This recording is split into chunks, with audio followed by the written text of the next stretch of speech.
नमस्कार. श्री स्वामी समर्थ सर्वांना. आज आपण या व्हिडिओमध्ये मकर संक्रांती 2026 ची संपूर्ण माहिती पाहणार आहोत. मकर संक्रांतीच्या दिवशी भगवान सूर्य मकर राशीत प्रवेश करतात आणि आपले पुत्र शनी महाराज यांना ते भेटायला जातात अशी आख्यायिका आहे. आज या व्हिडिओमध्ये आपण मकर संक्रांती कधी आहे, मकर संक्रांतीचा पुण्यकाळ कोणता असणार आहे, मकर संक्रांतीला काय करावे आणि काय करू नये, त्याचप्रमाणे यावर्षी मकर संक्रांतीने कोणत्या रंगाचे वस्त्र परिधान केले आहे अशी संपूर्ण माहिती पाहणार आहोत. त्यामुळे व्हिडिओ कुठेही स्किप करू नका. एकाच व्हिडिओमध्ये तुम्हाला संपूर्ण माहिती पाहायला मिळणार आहे. मकर संक्रांतीच्या दिवसापासून सूर्याचं उत्तरायण सुरू होतं आणि याच उत्तरायणाचा काळ अतिशय शुभ मानला जातो. आपल्या जीवनातील अंधकार नष्ट करणारा असा हा दिवस आहे. त्यामुळेच मकर संक्रांतीच्या पुण्यकाळात जप, तप, दान अवश्य करावीत.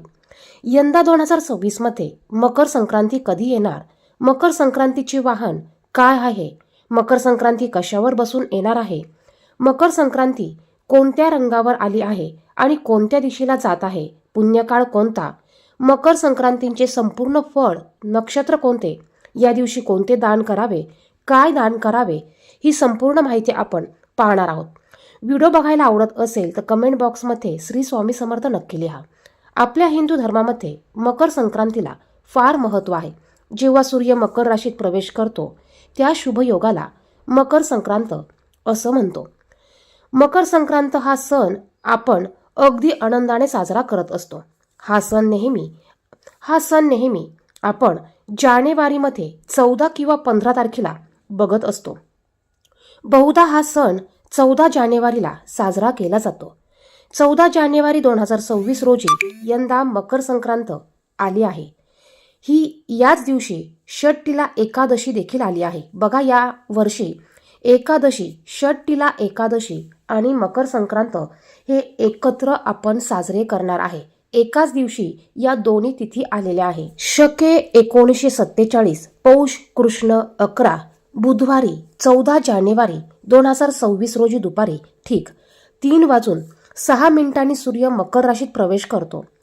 संक्रांतीचा पुण्यकाळ कधी आहे तर 14 जानेवारी रोजी दुपारी 3:06 पासून सूर्यास्तापर्यंत म्हणजेच 6:20 या पुण्यकाळात आपण काय करायचं तर महिलांनी वाण वंसा करून घ्यावा, वाण द्यावं.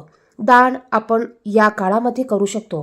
त्याचप्रमाणे या काळामध्ये आपण जप, तप, उपासना अशा गोष्टी करू शकतो. आता या वर्षी मकर संक्रांत कशावर बसून आली, वस्तू कोणत्या परिधान केलेल्या आहेत आणि संक्रांतीने ज्या वस्तू परिधान केलेल्या आहेत त्या वस्तू आपल्याला या वर्षी वर्ज करायच्या असतात. तर या वर्षी सूर्याचे मकर संक्रमण बालव कर्णावर होत असल्याने वाहन वाघ असून उपवाहन घोडा आहे. संक्रांती देवीने पिवळे वस्त्र परिधान केले असून हातामध्ये गदा घेतलेली आहे. तिने केशराचा टिळा लावलेला आहे. संक्रांती देवी वयाने कुमारी असून बसलेली आहे. वासाकरता तिने जाईचे फूल हातात घेतले आहे. संक्रांती देवीने पायस भक्षण करीत आहे.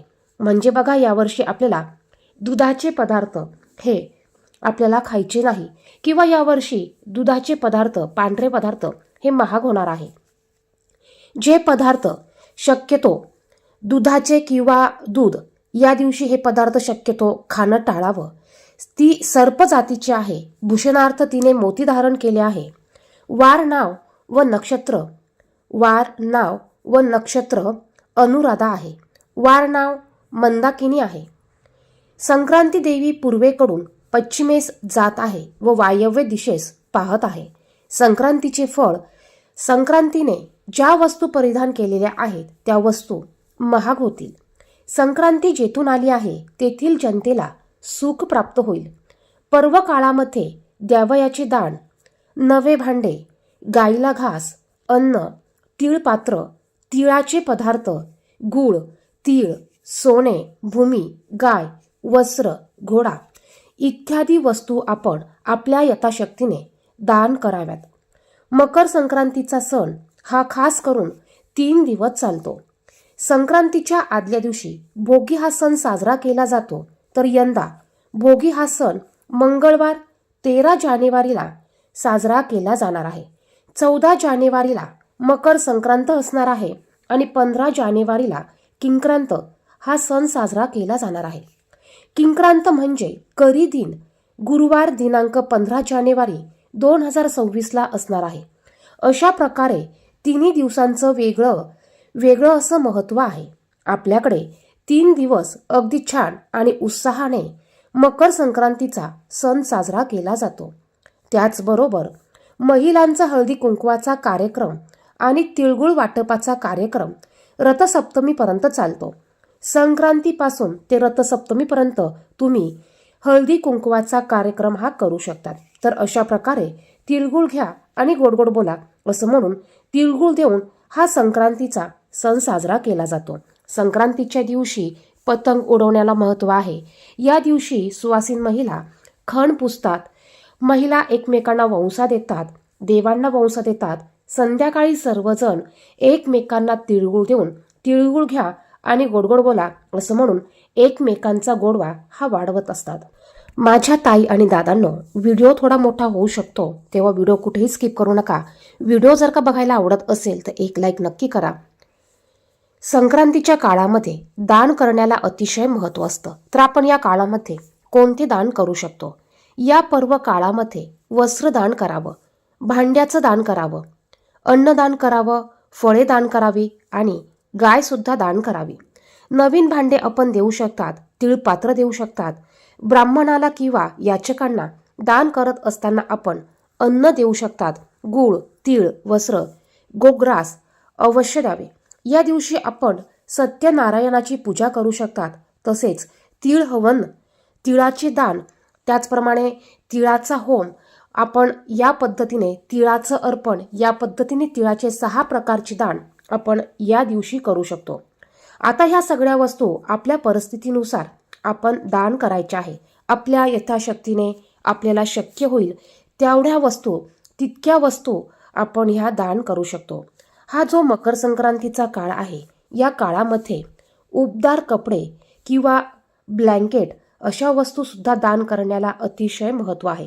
आपण गरजू व्यक्तींना, गोरगरिबांना या दिवशी ब्लँकेटचं आवर्जून दान करावं. मकर संक्रांतीच्या काळामध्ये काही गोष्टी करण्याला बंधन आहे. म्हणजेच बघा, दात घसणे, वृक्ष गवत तोडणे, गाई म्हशीची धार काढणे, तसेच बोलताना कठोर शब्द वापरू नका. विचार करून बोला. तामसिक पदार्थ या दिवशी घेऊ नये. या दिवशी ब्रह्मचर्याचं सगळ्यांनी पालन करावं.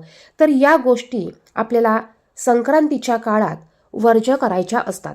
संक्रांतीच्या काळात पवित्र नदीमध्ये स्नान करण्याला अतिशय महत्त्व आहे. आता आपल्या सर्वांना ते शक्य नाही. मग आपण संक्रांतीच्या दिवशी, भोगीच्या दिवशी आपण अंघोळीच्या पाण्यात थोडेसे पांढरे तीळ टाकायचे आहे.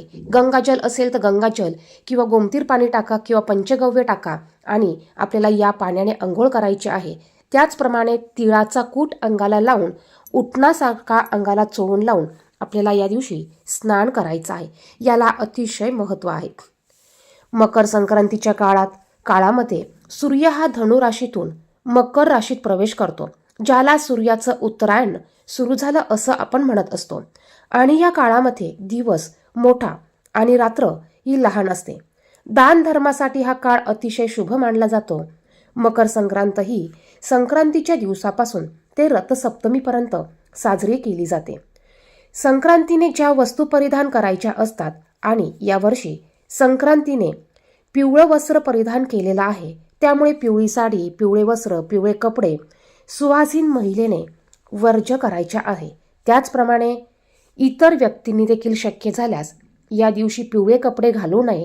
लहान मुलांना देखील पिवळे कपडे घालू नये. बघा, संक्रांतीने ज्या वर्षी जे वस्त्र परिधान केलेलं असतं त्याच वर्षी ते वस्त्र आपल्याला वर्ज्य करायचं असतं. आपल्याला शक्य झाल्यास आपण आवर्जून यावर्षी पिवळ्या रंगाचे वस्त्र परिधान करू नये. महिलांनी देखील पिवळ्या रंगाची साडी, पिवळ्या रंगाच्या बांगड्या, पिवळ्या फुलांचा गजरा अजिबात घालायचा नाही. आता पिवळा रंग वर्ज्य आहे म्हणून हळद काय वर्ज्य करायची का? तर नाही.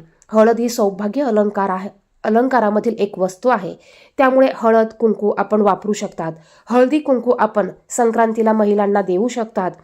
सोन्याचे पिवळे दागिने असतात ते आपण परिधान करू शकतात. तर फक्त आपल्याला वस्त्र, पिवळ्या बांगड्या, पिवळ्या फुलांचा गजरा ह्या वस्तू सुवासिन महिलेने वर्ज करायच्या आहेत. आता त्याचप्रमाणे आपण जाणून घेणार आहोत की या दिवशी कोणकोणते धार्मिक उपाय आपल्याला करायचे आहेत.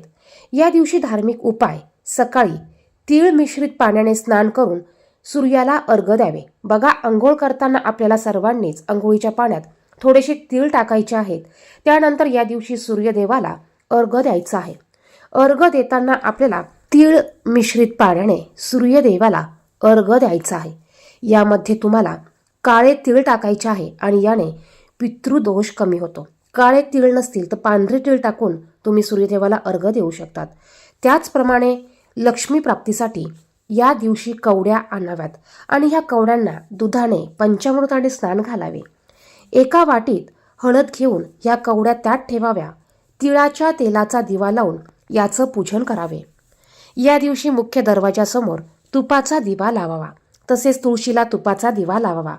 पूजानंतर ह्या कवड्या, बघा, पूजन झाल्यानंतर ह्या कवड्या तुम्ही तुमच्या तिजोरीमध्ये ठेवू शकतात. त्याचप्रमाणे तुम्हाला मुख्य दरवाजाच्या बाहेर दिवा लावायचा आहे. तुपाचा दिवा शक्य नसेल तर तिळाच्या तेलाचा दिवा लावा किंवा तुम्ही जे तेल असेल त्या तेलाचा दिवा लावा आणि यामध्ये तुम्हाला थोडीशी हळद टाकायची आहे. संक्रांतीच्या दिवशी सुगड पूजनाला अतिशय महत्त्व आहे. सुगड पूजन कसं करावं, खण कसे पूजावे याविषयीचा डिटेल व्हिडिओ आपल्या चॅनेलवर लवकरच येईल. त्यासाठी चॅनेलला अजूनही सबस्क्राईब केलेलं नसेल तर चॅनेलला सबस्क्राईब करा आणि बाजूच्या बेल आयकॉनला प्रेस करा. संक्रांतीच्या दिवशी सूर्य भगवानांची, त्याचप्रमाणे भगवान विष्णूंची सेवा करण्याला अतिशय महत्त्व आहे. यांची सेवा केल्याने आपल्या जीवनातील अंधकार नष्ट होईल, आपल्या जीवनामध्ये सकारात्मकता येईल. या दिवशी आपल्याला जास्तीत जास्त सूर्यदेवाची उपासना करायची आहे. सूर्य स्तोत्राचं पठण करा, सूर्य नमस्कार घाला, सूर्य नमस्कार बोला, सूर्याला अर्घ्य देताना सूर्याची 12 नावं घ्या. या पद्धतीने आपण या दिवशी जास्तीत जास्त सूर्य उपासना करायची आहे. हा संपूर्ण पौष महिना सूर्यदेवाच्या पूजेला अतिशय महत्त्वाचा मानला जातो. आपण संक्रांतीच्या दिवशी सूर्यदेवाला अर्घ्य द्यायचा आहेच, परंतु शक्य झाल्यास आपण संपूर्ण महिना सूर्यदेवाला अर्घ्य द्यायचा आहे. माहिती आवडली असेल तर व्हिडिओला नक्कीच लाईक करा आणि हा व्हिडिओ इतरांना देखील शेअर करा. धन्यवाद.